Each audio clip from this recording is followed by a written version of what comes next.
देखिए, की बात कर रहे हैं। यहाँ पे 7 सीटों पर चुनाव है, यहाँ पर 4 सीटों पर कांग्रेस पहले जीती हुई चुनाव। और मुझे लगता है कि पिछले 1 साल में जो जनता का इस सरकार से मोहभंग हुआ है, और बहुत कम मैंने ऐसा देखा है कि इतनी जल्दी जनता का जो विश्वास है सरकार से उठ जाए।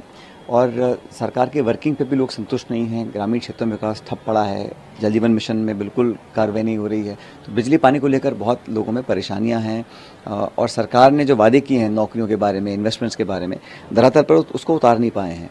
तो ये बाई इलेक्शन भी सरकार को मुझे लगता है एक आईना दिखाने का काम जनता करेगी। और 7 सीटों पर कांग्रेस पार्टी मजबूत स्थिति में है और हम 7 सीट जीत के आएंगे। सर, झारखंड और महाराष्ट्र चुनाव की यदि बात की जाए, क्या लगता है आपको कि हरियाणा चुनाव का देखिए, महाराष्ट्र के अंदर जब लोकसभा के चुनाव हुए तो सबसे बड़ा दल कांग्रेस पार्टी ने उभर कर आई। वहाँ पर गठबंधन हमारा बड़ा स्ट्रांग है।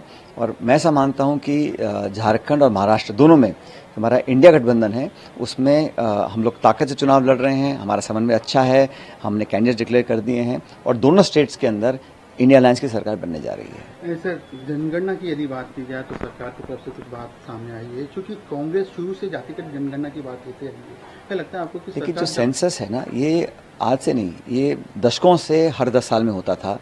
कोविड का बहाना लेकर सरकार ने इसमें बहुत डिले किया है और कहीं ना कहीं सरकार की प्रवृत्ति रही है कि आंकड़ों को छुपाया जाए। और जो डेटा है, जो आंकड़े हैं, अगर उस पर आप उसको प्रकाशित नहीं करेंगे, छुपा के रखेंगे, तो सिर्फ आपके भाषण हैं और फिर मीडिया का परसेप्शन है।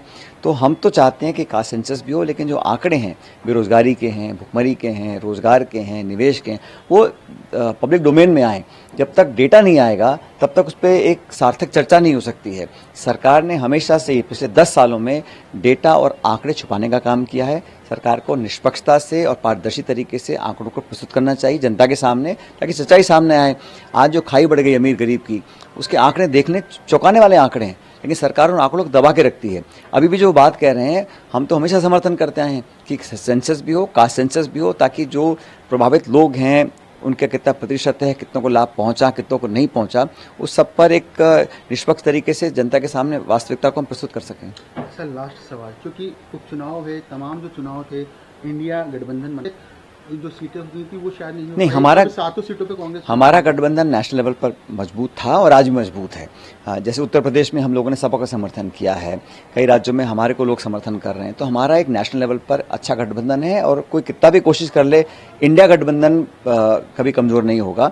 राजस्थान में क्योंकि यहाँ हम विपक्ष में हैं और 7 सीटों पर हम चुनाव लड़ रहे हैं और 7 सीटों पर कांग्रेस की स्थिति पहले से मजबूत थी, अब हम चुनाव जीत कर आएंगे। Thank you.